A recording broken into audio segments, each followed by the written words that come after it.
Good evening and welcome to the second part of our interview with Dr. Charles Finch on the Egyptian origin of Christianity. In this segment, we asked Dr. Finch to explain the concept of the celestial cross. Most of what we know about the gospel history and representation of the story of Jesus has celestial or astronomical correspondences or antecedents. Even the phenomenon of the cross and the crucifixion has astronomical relationships. And if I may just show this diagram, if you can focus in on it, I'll try to hold it as steady as possible and explain astronomically the phenomenon of the celestial cross and the celestial crucifixion, bearing in mind that Jesus, like Horus, is a form of the Son, or if you want to put it the other way, the Son is a form of Jesus the Christ. Now, this line represents the celestial equator, and that's what I've got written here in kind of crude lettering, celestial equator. What is the celestial equator? The celestial equator is the Earth's equator that is extended outward into space infinitely. Now remember, it's kind of at an angle here because the Earth's axis is tilted at a 23.5-degree angle. So therefore, the equator comes out kind of at an angle like this. That's why it's kind of in a diagonal shape like this. So this is the celestial equator seen from the point of view of this observer, which is an extension, an infinite extension into space of the arc of the equator, of the Earth's equator, just extended into space.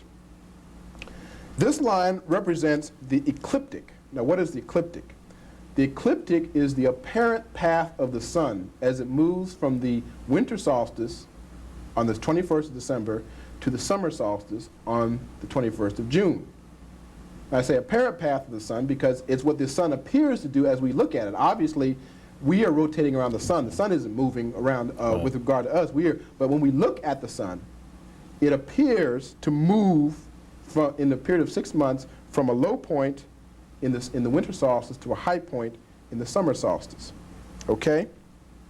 So the sun here in the winter solstice is at its nadir, at its lowest point, therefore in the cave, born on December 25th, out of the cave, or in the cave, of the Virgin, who is on the horizon as the constellation of Virgo, slowly moves, and at the vernal or spring equinox, it crosses the ecliptic, crosses the celestial equator.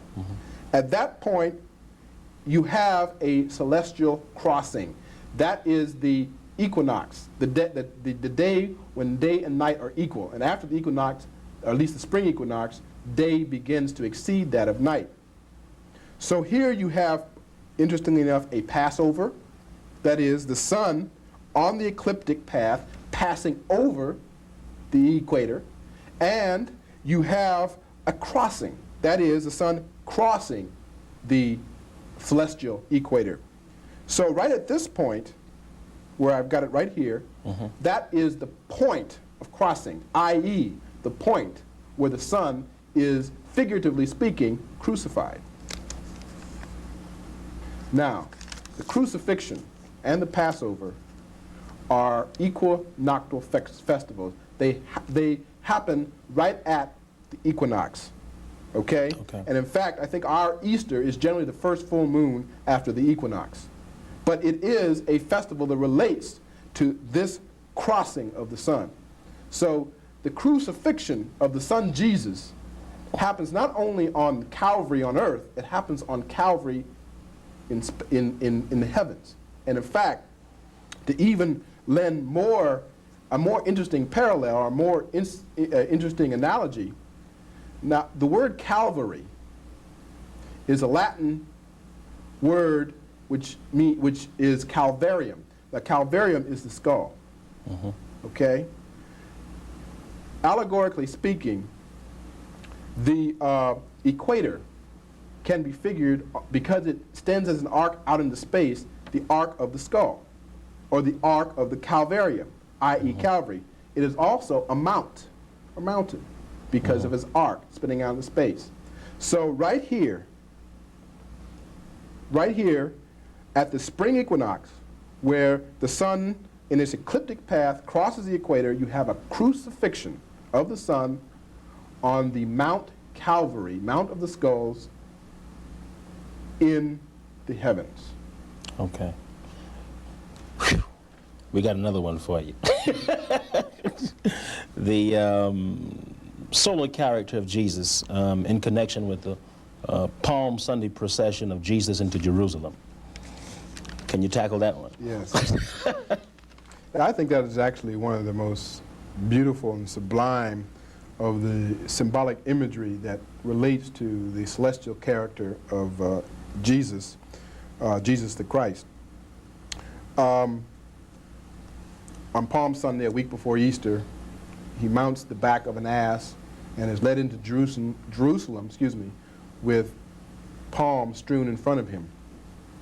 Now the ass has a couple of different characters and manifestations in Egyptian mythology or Egyptian religion. In one character, the ass is a personification of the sun god Ra, the sun god Ra. In one representation, he is shown pulling the boat of the sun god Ra across the heavens. In another manifestation, he has the disk of the sun right in between his ears. And so he is one of the forms of the sun god Ra. So again, we come back to this solar manifestation. Jesus, mounted on the ass, therefore identifies him again with the sun as Ra. Now, the palm, the plant, the palm leaf. If you know what the palm leaf like, it has a lot of different fronds that kind of come off of it. And they're generally about equal length on both sides of the stem. Well, that is one of the symbols or images of the equinox. Why is it the symbol of the equinox? Because the equinox is that day on which day and night are of equal length. So the palm with its equal branches or fronds coming off the stem is an image of the equinox. So Jesus, mounted on the ass, being led, is being led to the scene of his ultimate crucifixion, just like the sun is being led, so to speak, to its crucifixion as symbolized by the palms on the equinox, at the vernal equinox. Okay. Now, there's another part, however, to that. The symbolism of the Egyptians was absolutely fascinating because it operated on a number of different levels. One level on which it operated was that another aspect of the ass is that it was identified with Set. It's interesting that the ass could represent or could be the symbol of two entirely opposing forces, or two entirely opposing gods. Ra, the sun god, of course, is a benevolent deity. Set is a personification of evil. And yet the ass, in the Egyptian conception, in one respect could be Ra, but in another respect it could also be Set, or what we would later call the Semitic Satan. Jesus perched on the back of the ass is a symbol, therefore, of the triumph of the sun, or the triumph of good over evil. Set, the ass, being evil, Jesus, the sun, being good, or the triumph of the sun over darkness. Set is a symbol of darkness. So the ass, as a symbol of Set, is therefore also a symbol of darkness. So the sun perched on the ass is a symbol of the triumph over darkness. So do we lose the meaning in the Bible by just seeing it as Jesus on an ass? Yes, I would have to say so, most assuredly. I think we lose so much of what's written in the Bible and in the New Testament when we don't understand the deep layers, the deep layers of symbolism that undergird the story or the drama. They're often beautiful dramas. They're often beautiful stories and episodes depicted in the Old and New Testament. Unless we understand the layers of symbolism that form the foundation of these stories and allegories that teach great truth, then yes, they become just nothing but pretty little stories without any real meaning. We don't understand why these things happen. We just accept them and believe them, and they have no meaning to us apart from that. Now, even the cross, the Christian cross, you say, has its roots in the Egyptian unquestionably, world. the Christian cross is derived from the Egyptian Ankh, A-N-K-H, which I wish I had a description of it, but basically it's a cross with a circle on top. Now, what that does, or what that represents, is a union of masculine principles and masculine and feminine principles in one symbol. Now, the Catholic Church uses the Ankh as a symbol. And the Ankh became one of the earliest forms of the cross. Another form of the Egyptian cross was what we call the Tet cross. The Tet cross. Now, the Tet cross was also considered the backbone of Osiris. The backbone of Osiris. Now, one of the things I think we mentioned earlier is that Osiris was also the god of resurrection. He is the first deity in the Egyptian pantheon who rises from the dead. That is why he was so popular. That's why he maintained his hold on the Egyptian people for 4,000 years or more. Because he was their hope for resurrection, for life after death, for eternal life, was to be found in Osiris. So he was the god of resurrection and judge of the dead, Lord of eternity. Okay. Now, I have to finish this thought to explain what the Tet means. Every year, during what we call the Sed Festival, and it escapes me just exactly when they did this, when the Sed Festival took place, but the most solemn rite was the erection of the Tet cross, which was a symbol, was setting aright or setting upright the backbone of Osiris. Therefore, a symbol of standing upright is a symbol of resurrection. So setting up the cross is a symbol of resurrection. Now, the other thing that the cross is, or the Tet cross, is it also stands for those who have crossed over. That is, those who have crossed over the river. That is, those who have crossed over to the other side. So the symbol of resurrection and those who have crossed over to the side immediately takes our attention to Calvary, where the erection of the cross on the crucifixion represents the impending resurrection of Jesus as Christ. Also represents Jesus, after having gone across, is resurrected by having his backbone, so to speak, stood up aright as in the form of the cross in the crucifixion on Calvary. So that the symbol of the setting up aright of the Tet is recreated when they set Jesus up on the cross, because that was absolutely imperative for the process of resurrection to occur, which happened, of course, on Easter Sunday. Now, you use the term Osiris, Set, Isis, Horus. A lot of people in the audience viewing this conversation might not understand that these were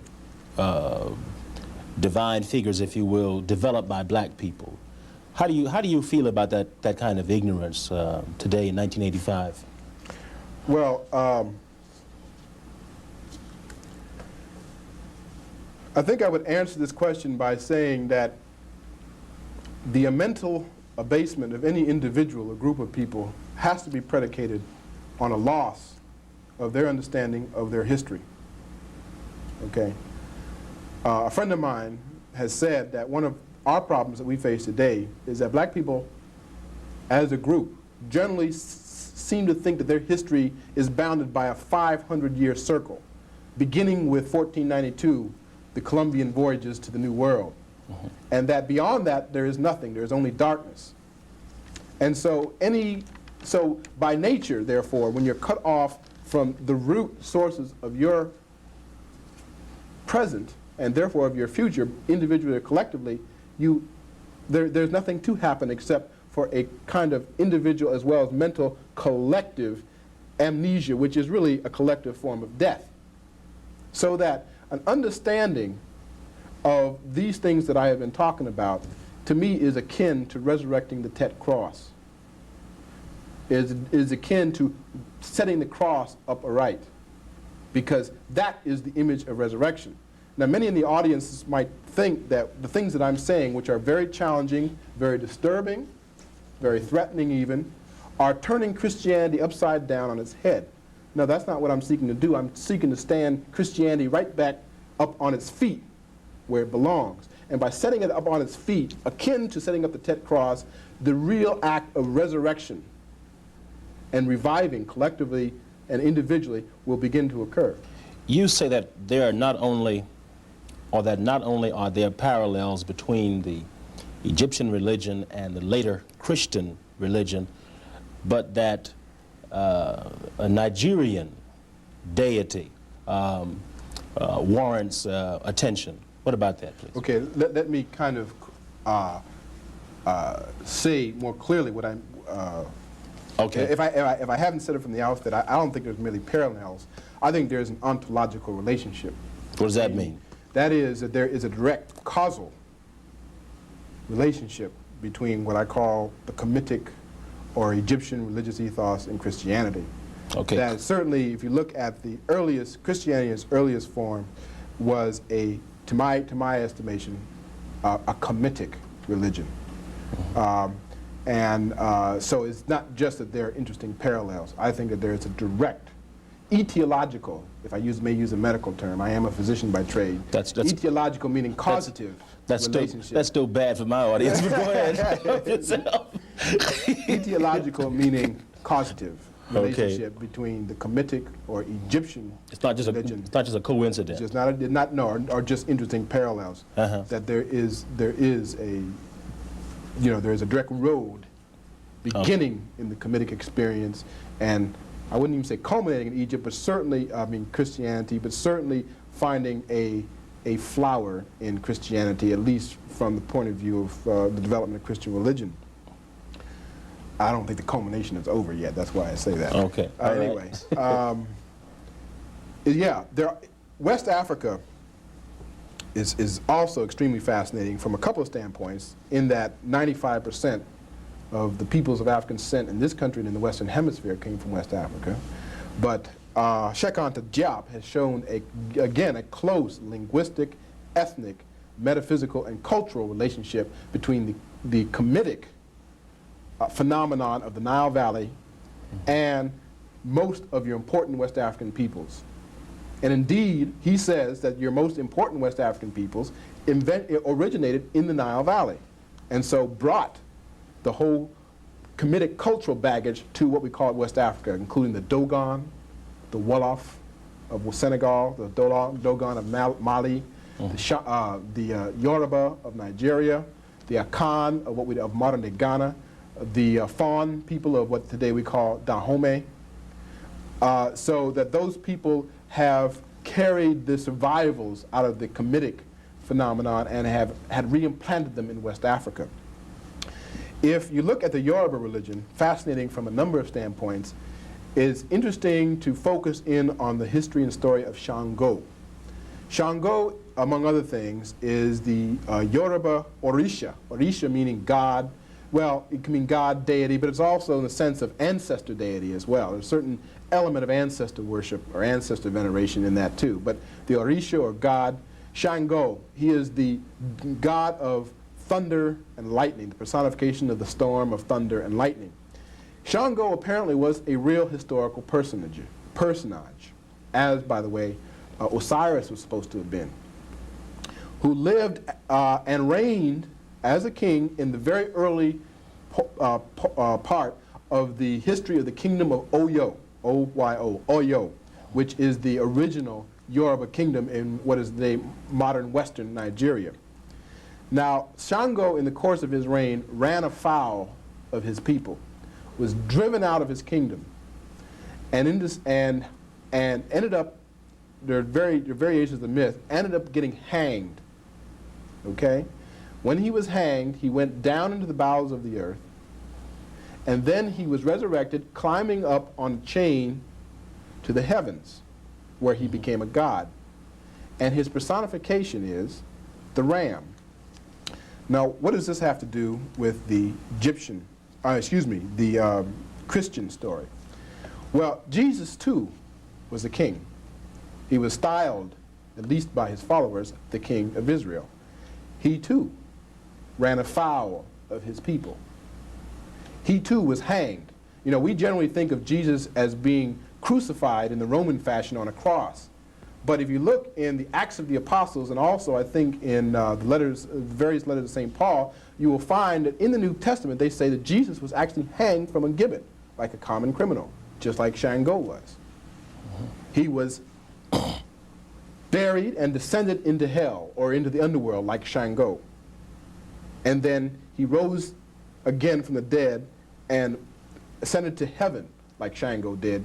And there he became seated at the right hand of the Father and reassumed his divinity, so to speak, as did Shango. One of the images, one of the symbols of Jesus was the ram, or no, he was called the lamb and the shepherd. And that is cognate symbolism. Cognate, when I say, is related symbolism to the fact that Shango was the ram. Now, so we find in two entirely different places separated by time and space, that is historical time and space, on two different parts of the world almost, similar stories relating to a divine, a God-man, a man-God, okay? To say something further interesting about West African religious symbolism that sort of sheds light on the nature of the cross, it is interesting that among West African peoples and in their religion, and this, by the way, has survived in Haiti, among the practitioners of voodoo, by the way, it's not just black magic. Let me disabuse your viewership of that altogether. Voodoo is just not black magic and sorcery. It is a religion, a valid religion. Candomblé in Brazil, Santeria in Cuba, where the crossroads is considered an awesomely divine place, because the crossroads, and by definition the cross, is that point at which human and divine meet. It is that point where the human, the spiritual and the material come together, where the human and divine come together. So again, this shows you, or I think this reflects on the nature of Jesus, who is both human and divine, particularly on that cross, when his humanity and his divinity come together in a merging, or in a apotheosis unlike anything that ever happened to him before, almost, or even since, in his post-resurrectional phase. That symbol of him on the cross says everything about him. Everything. If you have nothing else before that episode of being crucified, or nothing after, that is enough to sustain an entire religion. That symbol of being on the cross and crucifixion, because it means about 10 different things, not the least of which, there is where the human and divine come together as a unity. And that is reflected in the African, particularly the West African conception of the cross. And it's also reflected in the Kemetic, Nihilatic conception of the Tet cross, as we mentioned before. In the Gospels, Jesus is said to have restored a blind man's sight.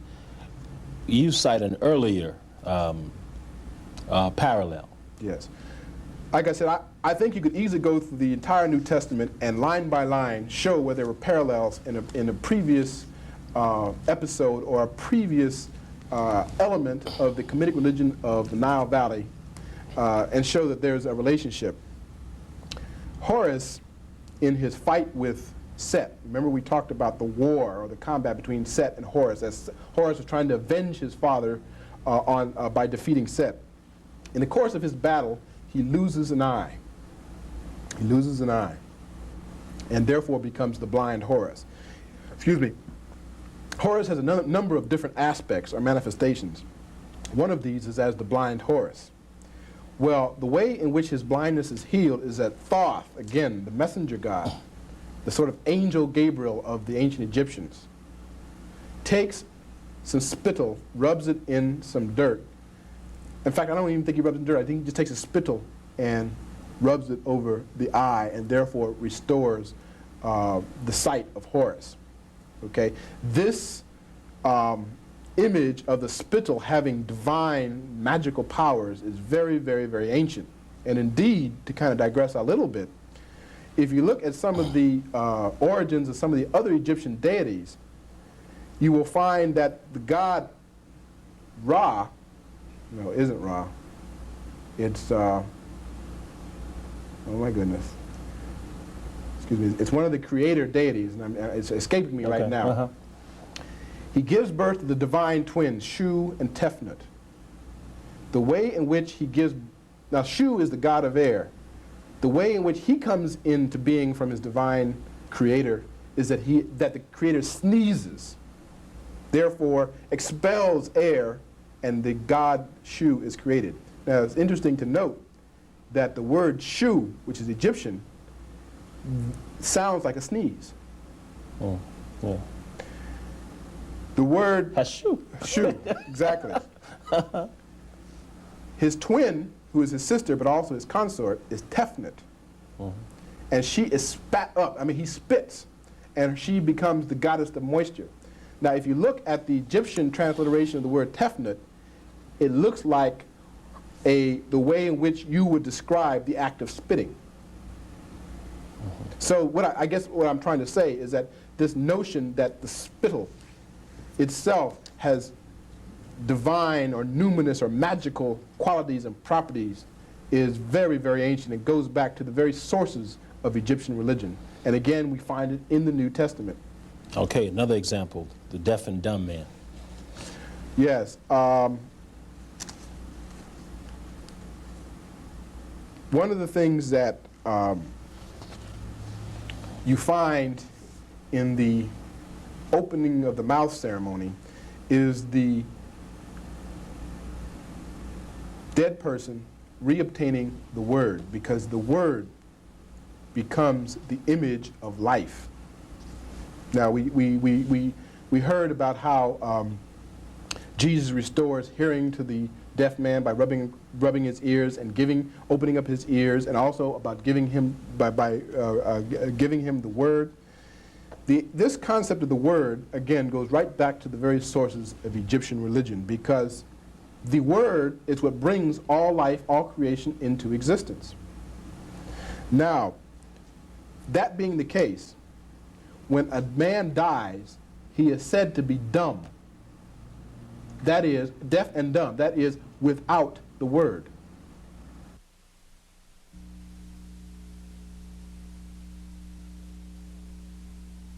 Now, the crossed mummy that we talked about, the anointed, mummified, resurrected one, is spelt this, K-R-S-T, if you transliterate it directly.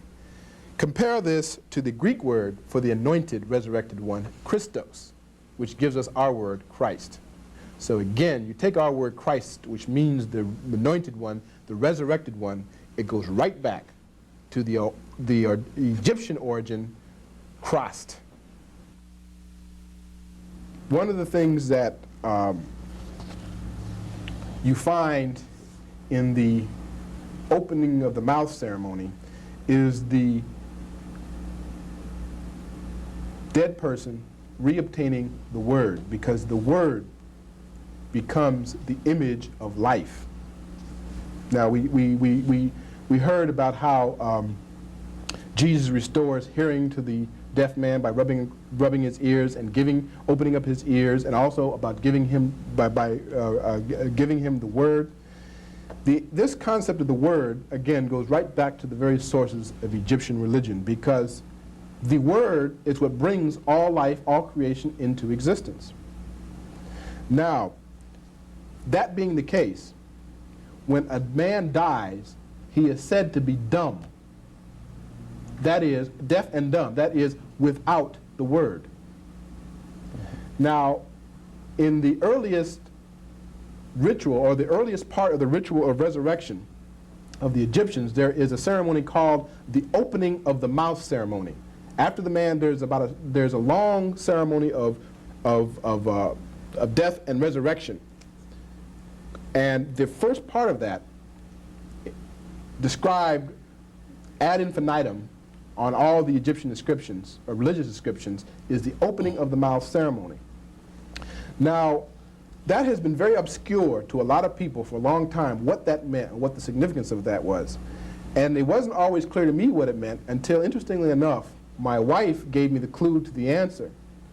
Now, what she told me was, if you note the phenomenon of birth, when a baby comes out, the first sign of life in an infant is when the baby opens its mouth and cries, that is, issues a word. That is the image of life. Now, what happens, and I got to thinking about that, and I got to elaborate on it further. What happens when that baby opens its mouth and cries? Before that happens, it has to take an inrush of air or breath, i.e., an inrush of spirit, because in the Egyptian conception, breath and spirit are the same thing. And then it opens its mouth and utters the word, i.e., that which calls things into life, the word, of course, being the cry of the infant. Well, if you look at the opening of the mouth ceremony of the Egyptians, that is exactly what is happening when they're doing to the dead man. By opening of the mouth, they are symbolically creating a situation where the spirit can enter, the dead man can open his mouth symbolically and utter the word and therefore restore himself to life. And we find that again, allegorically or symbolically, in the very natural phenomenon of childbirth. Okay. Let's get back to Shu. Explain what Shu was. Okay, I'm sorry. Shu is... I want to make a comment. Go ahead. Yeah, Shu is the god of air. Okay. He is the god of air, the god of wind, but he is also the Egyptian form of the later Greek Atlas, because he is the one who separates the earth from the sky, and you see him represented with his hands separating the earth from the sky. And he is the one, interestingly enough, that divides the firmaments. Okay. Divides the firmaments by separating the waters of the heavens from the waters below. But you mentioned the sneezing thing. Yes, well... well, I said that because when I was growing up, we'd sneeze, we'd say, "Hashu!" Yes. And so when you said that, that really, I wonder. Exactly. Well, that's what we used to say. When we after you literally sneeze and then you're playing, you say "Hashu." Well, I'm going to throw a big Greek word at you. It's called onomatopoeia.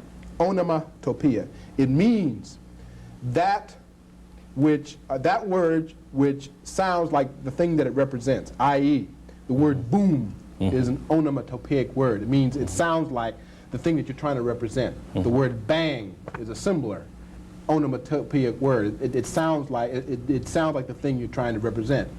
Well, the Egyptian language is chock full of words and meanings that are words that have meanings that are onomatopoeic in origin.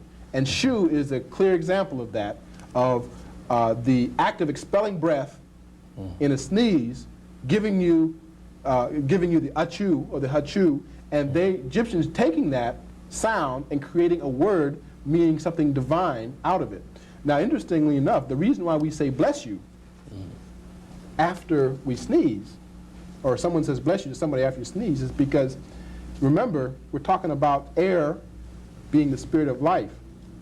By sneezing, you are, in a way, expelling the breath of life, expelling the spirit of life. So bless you is a way of reanimating you, so to speak, of restoring that breath back to you, so that life can continue. So now we know the whole story. Let me throw some words from the Christian vocabulary past you and ask you to tell us where they come from. Messiah.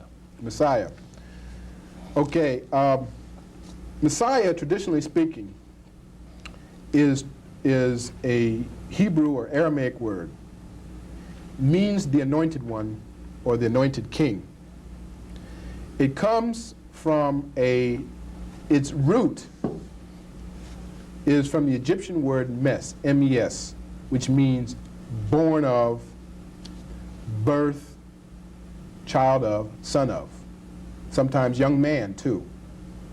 Okay? The Messiah, therefore, is the anointed king.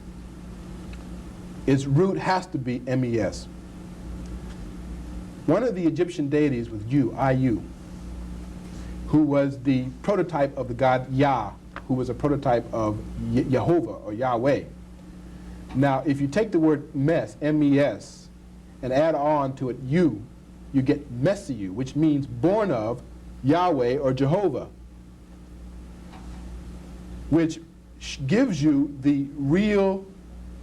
one of the aspects or manifestations of Jesus, or manifestations of the term Messiah. Okay?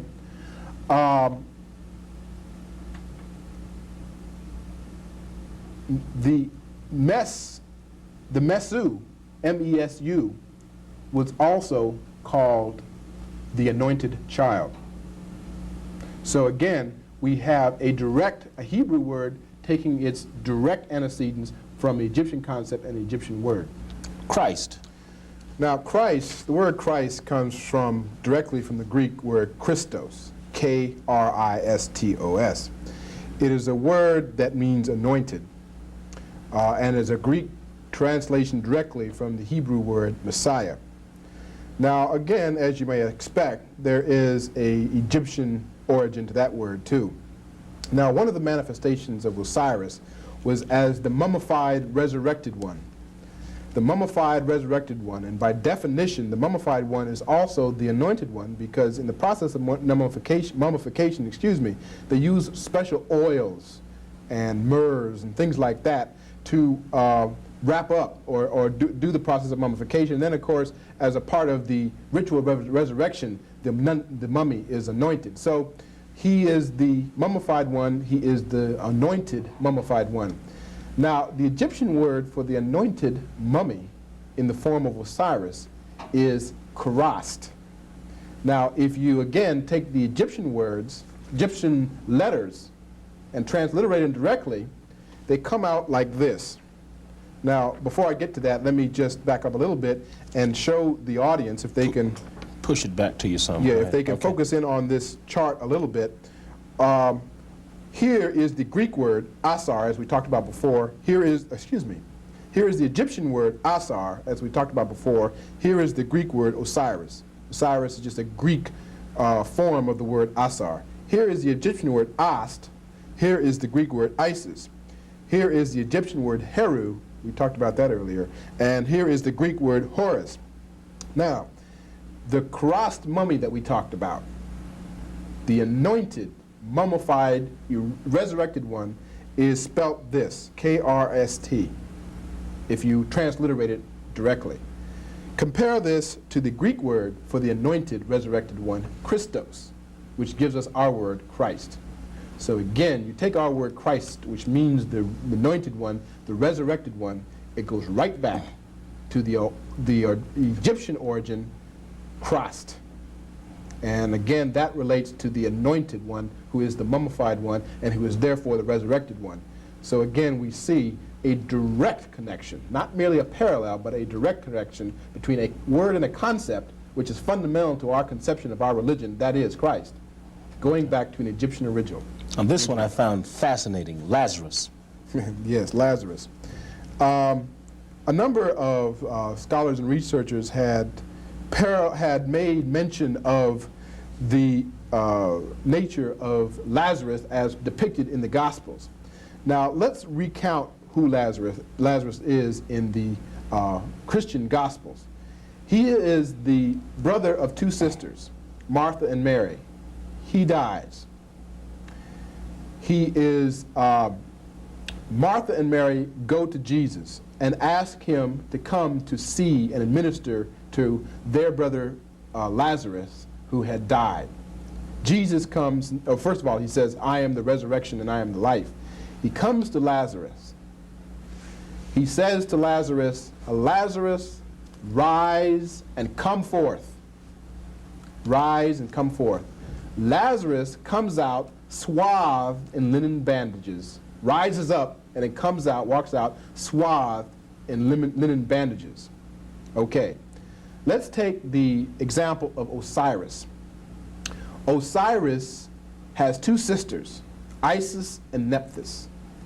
He dies, or he is the dead one, okay, murdered by his brother Set.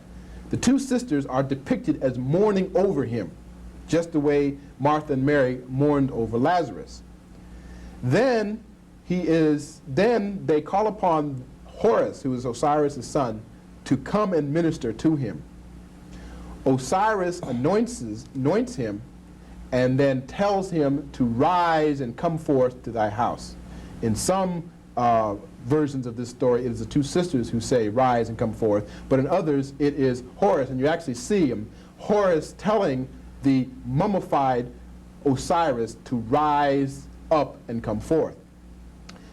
Osiris comes up wrapped in linen bandages in mummified form, just like Lazarus rises and comes forth,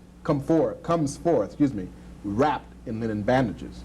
So again, if you look at the parallels between the two episodes, they are almost identical.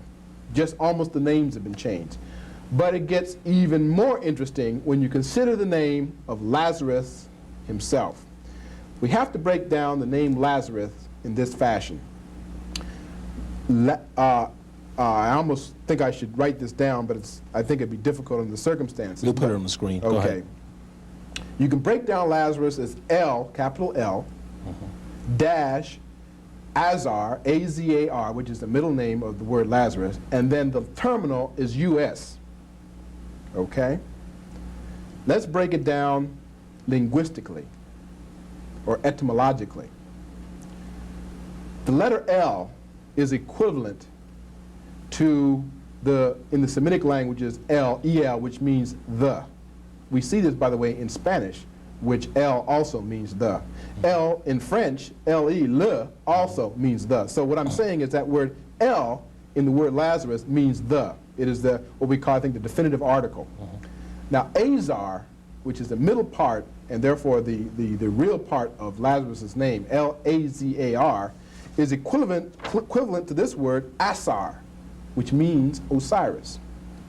Now, for a long time, I looked at that terminal us in Lazarus, us, U-S, as being a form that converted into a Latin type of the name. But then I was looking through the Egyptian dictionary, and I came across a little word, A-S, A with a little dot over it, as. Now, the meaning of that word is to call or to hail. So if you put them all together, El, meaning the, Azar, meaning Osiris, As, meaning called or to hail. The word Lazarus therefore means the Osiris called forth. Now, what time span are we talking about? The time span between Lazarus, the Lazarus story, and the Osirian drama? Somewhere between 2,000 and 3,000 years, maybe 4,000. The Lazarus thing coming later? Much later. The Lazarus thing coming during the Christian era, which is, in the, I forget which gospel it is, but remember, the first gospel was written sometime, we'll talk about this later, sometime 80 to 89 AD. The last gospel was written about 120 AD. So you're talking about 100 years AD, 100 years AD more or less. And you're talking about the Osiris story going back 3,000 to 4,000 years. Okay. Now let me get clear on what you're saying here. And are you saying that the Lazarus thing was taken directly? Lazarus story was taken directly. It had to have been. Had to have been. And we can talk maybe a little later, if you want to, about how that happened, or what was the transition between the Kemetic religion and. Well, I think you can mention it now if you want to. Could you? There are yes. It's a little complicated, but we can reduce it down to basically this. On the one hand, you had the religion of Osiris and Isis being the one form of Egyptian religion which survived the demise of Egypt itself, particularly the cult of Isis and her husband Serapis, which was a form of Osiris.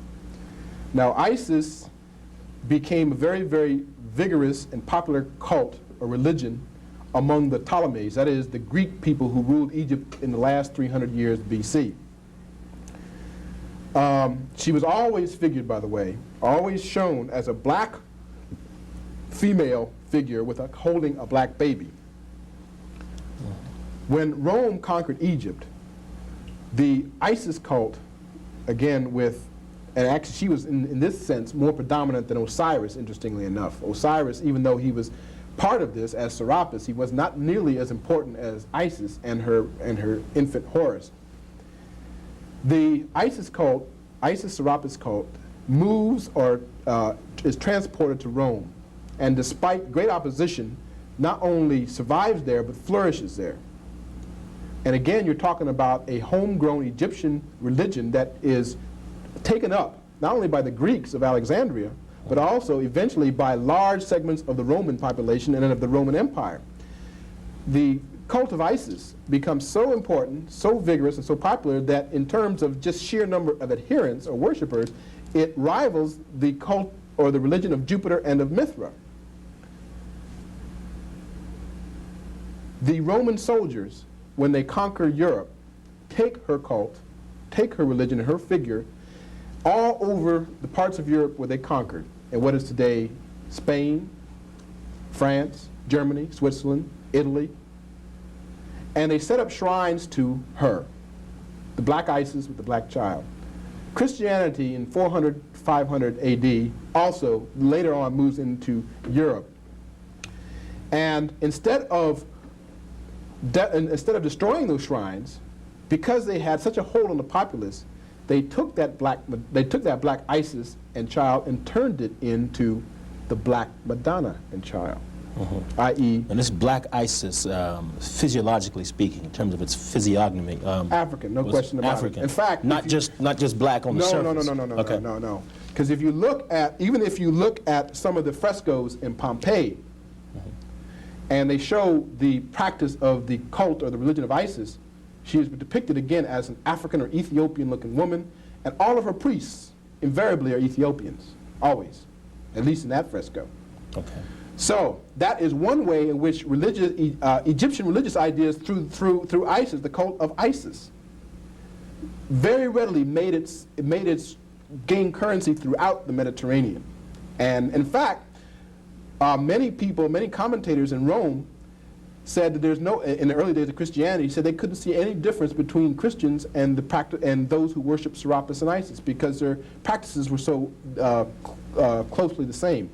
Then there are the Essenes. Now again, the Essenes are a very obscure sect of Judaism who lived in isolated communities as brotherhoods, practiced a form of communal worship and communal sharing of all things, were vegetarians, worshiped the Great Mother and Child, practiced a very, very peaceful form of living, and their most important center was in Egypt. And if you look at some of the Essene Gospels, it is clear that very pronounced Egyptian ideas and concepts crept into Essenism, which was an offshoot of Judaism. Okay, that's one thing. Then there is what we call the Gnostic or Hermetic tradition. That is the Greeks who lived in Egypt for 300 years, took Egyptian ideas and gave them a Greek gloss, so to speak. And that became known as Hermeticism and Gnosticism as two of the forms. And again, particularly since Greek was the most widely spoken language, the lingua franca of all the Mediterranean, those ideas spread out all over the Mediterranean. So you see three areas in which, or three modes of transmission of Egyptian religious and metaphysical ideas into the general body of Christianity, because Christianity absorbed all of the important religious ideas that were current in that part of the world at that time, at least the most important ones. And most of the ones that had any real currency, you can trace them right back to Egypt through those three paths that I just mentioned. Okay. Next word, Mass. Mass. Okay. The Mass is the Catholic Christian sacrifice, the Eucharist. Okay. A 2,000-year-old ceremony. It is the eating of the body and the blood of Jesus Christ in the form of bread and wine. Now, you take that word Mass, and it is derived directly by, and the Mass, I should say, is directly centered around the supper. The Last Supper sort of gives you the inspiration, or is the central idea of the Mass. So the idea of the eating of the meal, or the sacramental meal, is central to the idea of the Mass. capital M-A-S-S. That comes from the Egyptian word mess, M-E-S. By the way, remember we talked about that later. One of the other meanings of the Egyptian word mess is the evening supper or the evening bread. Okay. Finally, you talked about this before, but if you can go over it again, Satan. Yes, I mentioned that the god Set, who became the great adversary in the Osirian drama, lends not only his prototype or his archetype, but also his name to the word Satan. But it even goes further than that. If you look at the medieval iconography, that is, the medieval creation of religious images, Satan is represented as a red-colored being with cloven hooves, of a tail, forked tail, and horns. Okay? Set's color, sacred color, was red, and he was called the Red One. He was personified in one of his manifestations as the goat. Therefore, the horns and the cloven hooves. So, even if you look at the Christian iconography of Satan, the principle of evil, that too seems to have been taken almost directly out of Egyptian representations of the great adversary.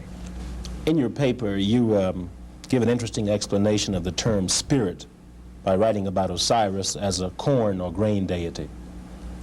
Okay, well, this is one aspect of what that concept spirit meant. Okay. Now, in one of his manifestations or aspects, Osiris was the personification of the grape. And if you remember when I said earlier, he was the one who taught mankind the science of the cultivation of the grape. Okay? Wine is considered the blood of the grape. And therefore, it is the blood of Osiris. It is also, because of its intoxicating properties, called the spirit of the grape, and therefore the spirit of Osiris. Therefore, to imbibe wine or drink wine was drinking the blood and the spirit of Osiris. The reason we give the term spirits today to alcoholic beverages derives from that original early concept of the spirit of the grape. Now, you notice that Osiris, again, is a personification of the wine. The wine is, in some sense, his blood. Osiris is also, in fact, in his earliest manifestation, he is a corn or grain deity. And there are representations of him lying flat with stalks of grain growing out from his body. And therefore, he becomes one of his personifications becomes that of the bread. And indeed, in the ancient Egyptian, when you break the bread, you are reenacting the dismemberment of the body of Osiris. So, when you eat the bread in the Egyptian sacrament, you're eating, and when you break the bread, you are dismembering of the body of Osiris and eating the body of Osiris. When you drink the wine, you are eating the blood, drinking the blood of Osiris. Again, relates directly to the sacramental meal of the Last Supper and to the Mass, in which it is said, "Take ye and eat of it, for this is my body." And they take the wafer, which is a form of unleavened bread, and give it to the communicant. "Take ye and drink of this, for this is my blood." And they take some wine and give it to the communicant. So it becomes almost inescapable that the fundamental rituals of Christianity come directly out of the original Egyptian.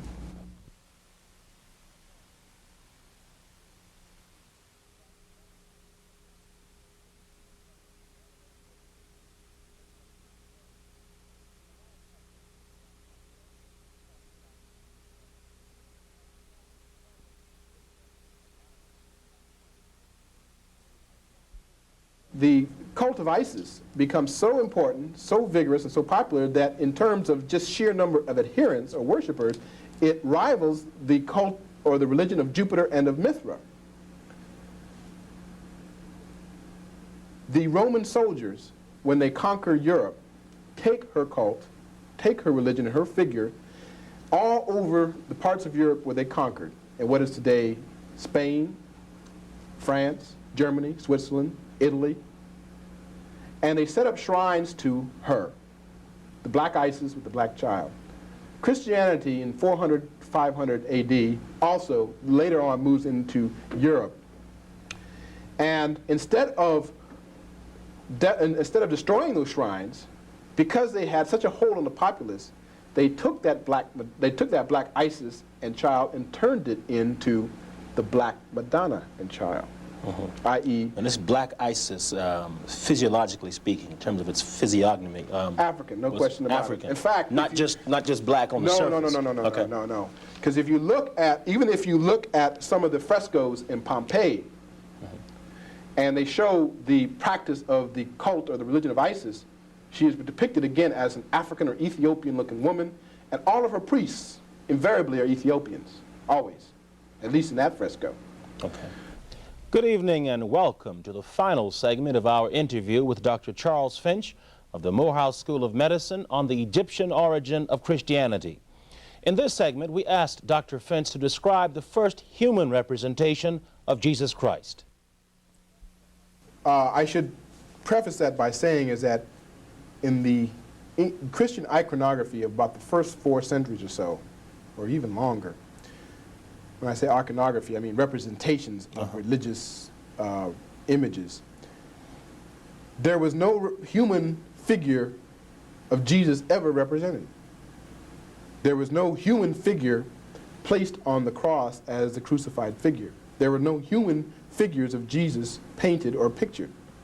That didn't come until rather late, or I shouldn't say late, but later, well on after Christianity had been well established. Some of the earliest forms of the Egyptian, or of Jesus, was among the Coptic peoples. And the Coptic peoples probably have the oldest tradition of Christianity still extant. They live in Egypt even today. And if you look at some of their earliest depictions of the human figure of Jesus, you see a figure who has peppercorn African hair, very thick lips and broad noses and dark skin. Then there is a coin of Justinian. Justinian reigned in about the 5th or 6th century AD in Rome. And on the opposite side of the coin of Justinian, of this particular, no, I'm sorry, Justinian didn't reign in Rome. I think he reigned in Byzantium, or the eastern part of the Roman Empire. But in any case, there is a coin that has his picture on it, and on the obverse, on the opposite side of the coin, is a picture of Jesus. And again, this picture of Jesus has a man with the peppercorn hair and black of skin. And so these are 2 of the earliest representations of the figure of Jesus, and they are represented as a black man. Now, this is all happening before people had racial hang-ups, or what? Yes, you might say that. Or what? I mean, today somebody might say, well, might not understand how a black goddess or a black god can be accepted by people whose skin might be white in different parts of the world. Well, that brings us to another question. Racism, as we now experience and understanding it, is a relatively recent phenomenon in history. And particularly modern racism was directly fueled and really created by the historical experience of slavery and colonialism that were experienced by Afro-American peoples in this entire hemisphere. But whatever you may say, ill or good, about the Greeks and Romans of antiquity, racism in the modern sense of the word did not seem to be one of their failings. Now, it's not to say that they did not have an ethnocentrism. that they did not believe themselves superior to other peoples.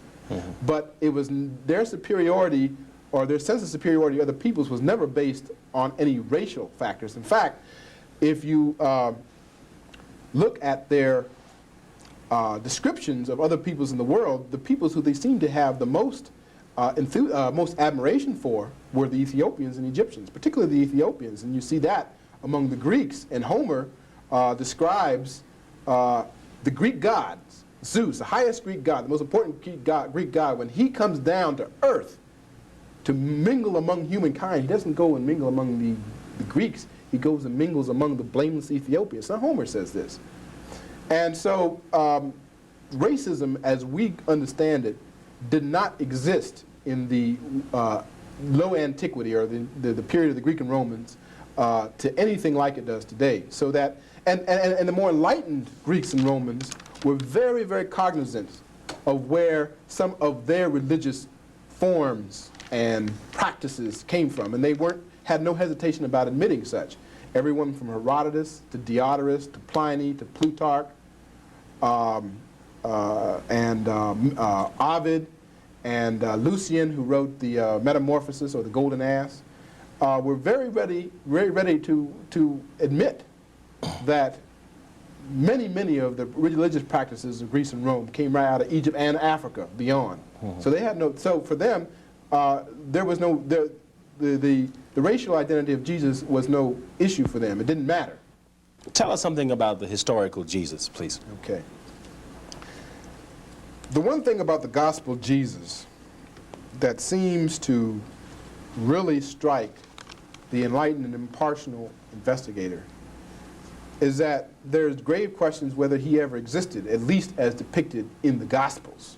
I mean, that figure pictured in the Gospels, although it may have had a core of historical truth, seems to be somebody who could not possibly exist. And that's not just based on internal evidence. Are we talking to a Catholic? Yes. You? Yes, I am a practicing Catholic. Yes, I am. Okay, go ahead. Indeed. I was born and raised a Catholic, and practiced, and I'm now a practicing Catholic. If you look at the independent commentators writing in the Greco-Roman Hebraic world of that time, Philo Judaeus, Tacitus, even Josephus, although there's supposedly some reference to the Christians in Josephus, but people have later found out to be a forgery. If you look at the writers, both religious and secular, who would have been expected to know something about a man as described in the Gospels, the record is almost entirely silent. The only reference to the man Jesus as described in the Gospels comes from the Gospels themselves.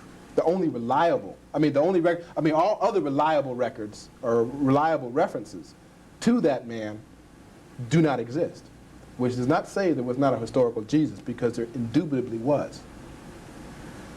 The only man in the historical record who can be considered to have been the historical Jesus is a man by the name of Joshua, or Jeshu ben Pandera, Jeshua, son of the Panther, who was born about 120 BC, who lived in Egypt a good part of his life and became an Essene and studied under an Essene sage. Now remember, we said earlier that Essenism, as a sect of Judaism, was strongly steeped and influenced by the doctrines of Egyptian religion. He was the disciple of a Essene sage by the name of Ben Parachia. Somewhere in his 4th or 5th decade, he left Egypt, went into what is today Palestine, and began teaching and healing the sick, and even the record says, performing wonders of various kinds. He was arrested by the magistrates, Jewish magistrates, tried and convicted for practicing magic, quote unquote, because to practice magic is a capital offense in Hebrew law. He was convicted and therefore was hanged on the Passover in 70 BC in a place called Lydda. So you can see in this individual, who was a historical person, who evidently was a very wise, a very compassionate individual who had healing powers, and who was obviously a mystic, a great teacher, who, because of his life and his work, stirred up the authorities against him and for that reason lost his life. You can see the skeleton of the outline of the story of Jesus as we understand it. Now, what I surmise happened, and this is a surmise and opinion, and I have to state it as such, is that the Savior mythology that was extant in the world at that time, as we have personified through our discussion of the Egyptian religion, coalesced around this person, Jeshu ben Pandera. In fact, the word Jesus, the name Jesus, is a Greek word, or Greek form of the name Joshua or Jeshu.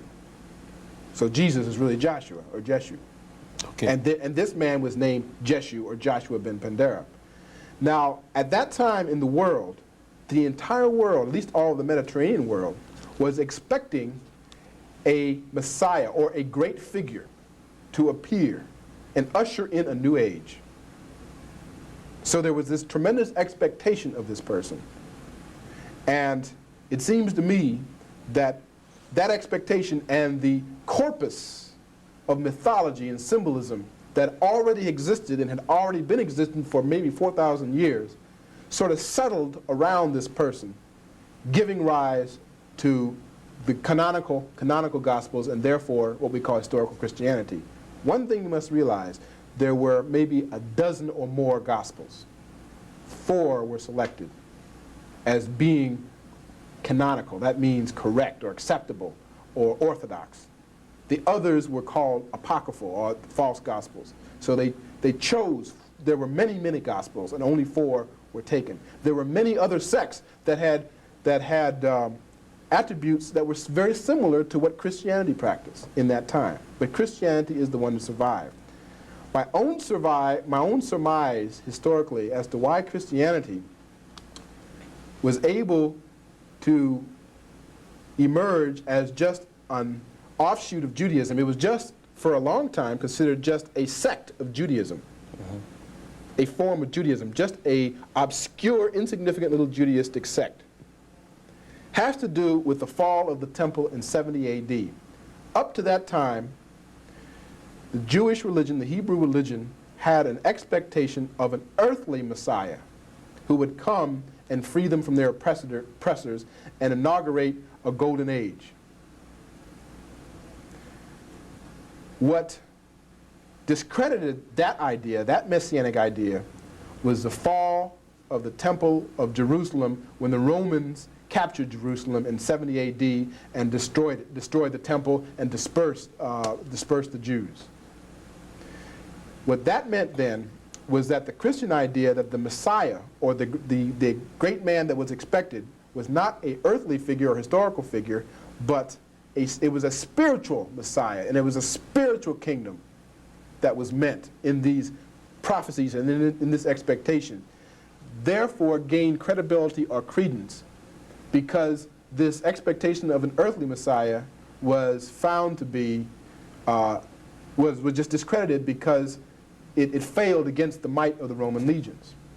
So you find very soon after that what we call the canonical Gospels cropping up, obviously taken from the vast corpus of religion and mythology and metaphysics and symbols already existing, and put together in the form of a history or a pseudo-history of a man that existed, true, but that the history being created in such a way that it reflected a transcendent, shall we say, a mythical personage.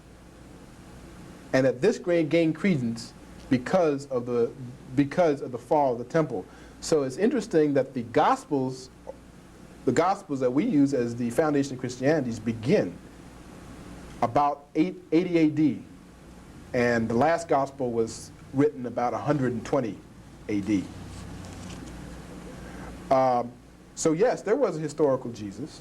Okay. And let me just finish this thought. There was a man, Jesus, There was a man who was a great teacher, a great healer, a great leader, a man who was a succor to the poor, who was a comforter, a paraclete, to use the word, who apparently, at least tradition, assigns him the ability to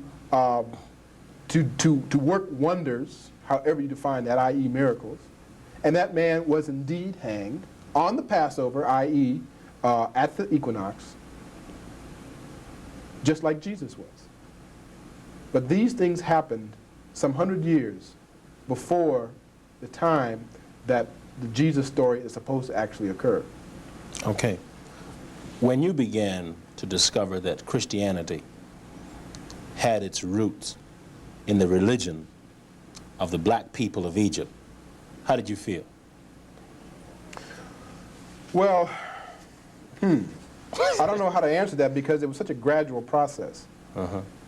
Okay. What's the effect now? What's the total effect? Well, let me just describe how it personally affected my own relationship to the religion of Christianity. I was born in the Christian church as a Catholic. When I was about 18 or 19, I basically left the Catholic Church for about 16 years. There was nothing in Christianity that spoke to me in any sense of the word. When I did return to Christianity, to the Catholic fold, so to speak, and I am a practicing Catholic, am now, my road back was through this road of Egypt, of seeing that the rituals that are still maintained, at least in the Catholic Church and in many Christian churches of all sects and all denominations, the rituals had an antiquity, had a history going back almost to the dawn of mankind, certainly to the dawn of civilization, dawn of history, perhaps even dawn of consciousness. And that road led through Africa, out of Africa through Egypt. And it was those signposts, those ritualistic signposts out of Africa that survived in Christianity, particularly in the Catholic Church, that allowed me to go back. Because it is those things that speak to me. It is those rituals that speak to me, those things that recreate the incredible hoary antiquity of the Christhood. And I should say something about the Christhood, because the Christhood is as old as humankind and human consciousness itself, because where Christianity has made its mistake, among many, is assuming that Christ was only a man, historical man, externally manifested in history. And that originally was not merely what he was supposed to have been. He was as much an external, real historical figure as he was an internal condition in the human being. He is the manifestation of the ultimate human possibility, and the ultimate human possibility is that which allows or gives the man a possibility of becoming as God himself. That Christ is the possibility within to become as God, to become as the God-man, so that the seed of divinity that's in every human being is manifested itself as the Christhood. So it is that emphasis, that total exclusive emphasis on Christ as an external figure that I think has been the detriment of Christianity, because it was not meant merely to be that. Although, yes, there was an external historical figure around which the religion coalesced. It was also meant to reflect or to in some way manifest or reveal the inner Christhood, which has a history, as I say, going back to the dawn of human consciousness, as we see, developed to its sublimest extent, or to a very sublime extent, in Africa through Egypt, in the Egyptian religion, in the Egyptian religious symbols, and forging a direct road out of the Osirian drama, out of the Kemetic religious system of mysteries, into historic Christianity. And that Christianity, if it would only allow itself to see, has a history, or has a umbilical cord that goes back to the dawn of history. And indeed, I often like to think of it as of Christianity being the mouth of the delta of the Nile River, which has its beginnings, its umbilicus, in the Great Lakes of Africa, some 4,000 miles to the south. And Christianity is very much like that in its relationship to the Kemetic religion of Egypt and Africa. How do you think most people will respond to this information?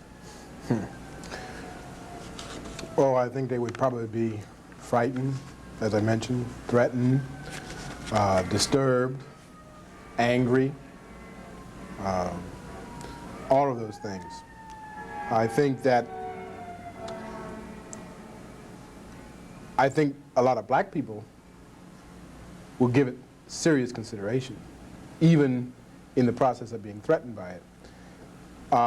And the reason why I say this is because I have found that a number of clergymen who I've had conversations about this have expressed a tremendous amount of interest and have had listened to it with a very attentive ear.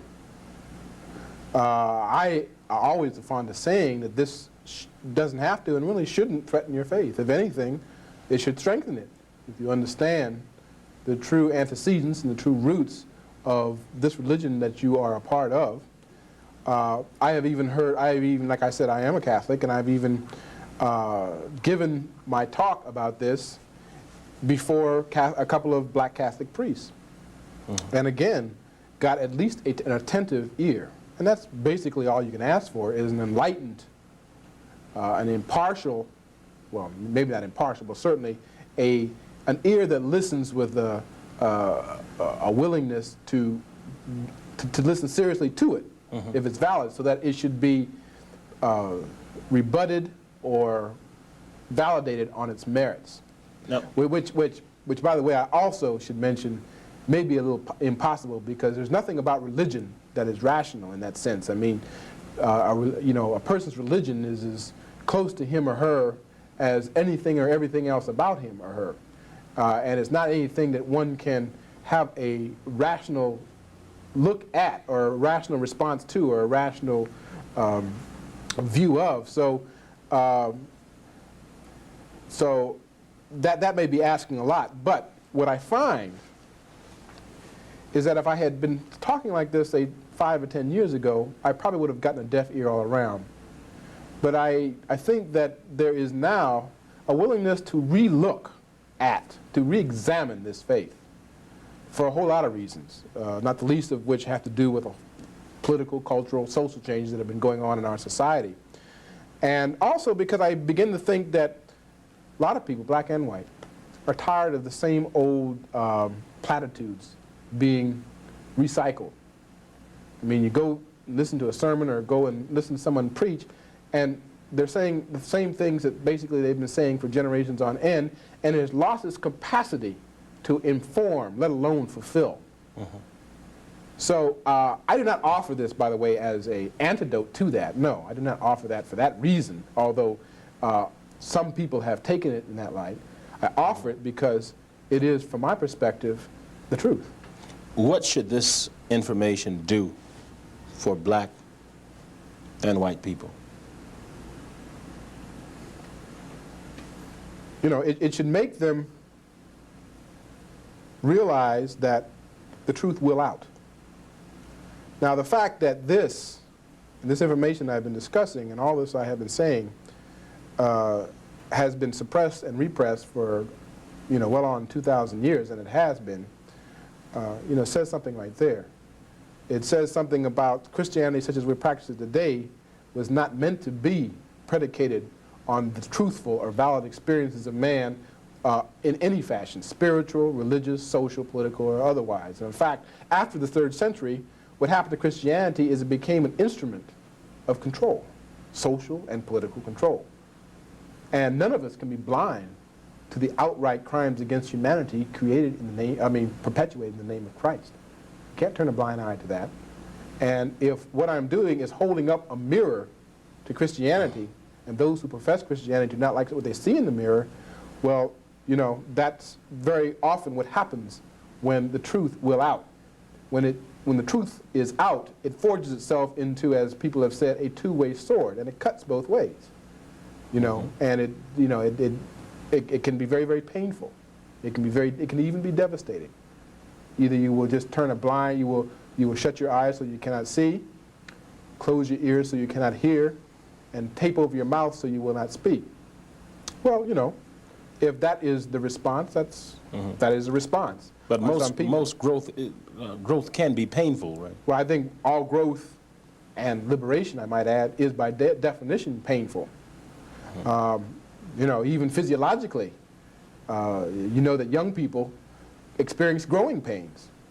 And certainly Christianity, certainly to a large extent, has lost its capacity to engage the mass number of its followers, to really give meaning and substance to their lives, no matter how many people claim to be born-again Christians, or how many people claim to listen to the old-time gospel hour, or how many followers of this or that or the other denomination of Christianity there exist.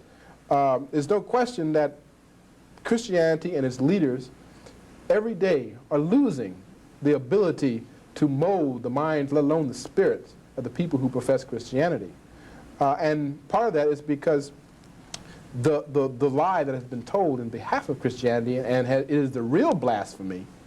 You know, the things that I'm talking about are not blasphemous. The truth is never blasphemous. The blasphemy comes for the willful perversion and distortion of the truth, particularly when it is used to the ends of controlling people and ruling people. You know, that is the blasphemy. And the truth always stands by itself, and you can never suppress it forever. So that perhaps beginning to deal with this is a way of beginning to deal with the truth within oneself. Because as I say, the Christhood is within as well as without. And it is that what man intrinsically is. And without getting too metaphysical about it, you know, it was going to come out one way or the other, from somebody, from some quarter, from some source. If I happen to be one of those persons that's doing that, so be it. But if I hadn't, somebody else would have, or it would have in some other fashion. And it's only on that basis that a true reclaiming of Christianity as it was meant to be can begin to happen. Thank you, sir. In our post-conversation with Dr. Finch, he told me that Eve, in the much older Egyptian language, spelled Yif, Y-F, spelled Yif, means great mother or serpent. Adam, or Atem, A-T-E-M, in the Egyptian language means first man or completion. Noah, or Nua, in the Egyptian language, N-U-A, means the great flood of the heavens. Nuhu, N-H-U, means drunkenness. Isaac, Yisak, Y-S-A-K, means burnt offering. That's our program. We hope you found it enlightening. Good evening.